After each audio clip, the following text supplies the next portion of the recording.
And here we have Birth of the Wood Nymph.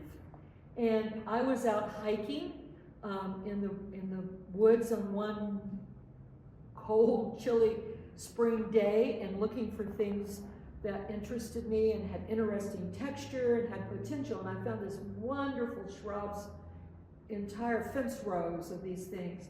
And they were coming into bloom. They were just budding.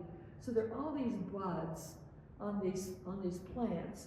And I cut several. Everything is beautiful. Everything you can make art out of anything and everything. You just have to look at it and see what its potential is. So I looked at these buds, and these buds are like people. They're blooming out.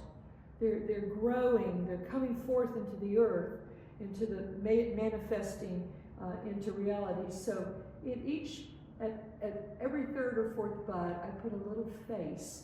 And to me, again, this is feminine, and we have these little women who are bursting forth into spring and into summer and growing and flowering. So this is called Birth of the Wood Nymph.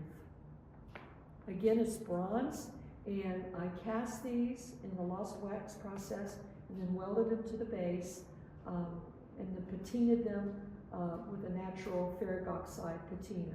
So Birth of the Wood Nymphs.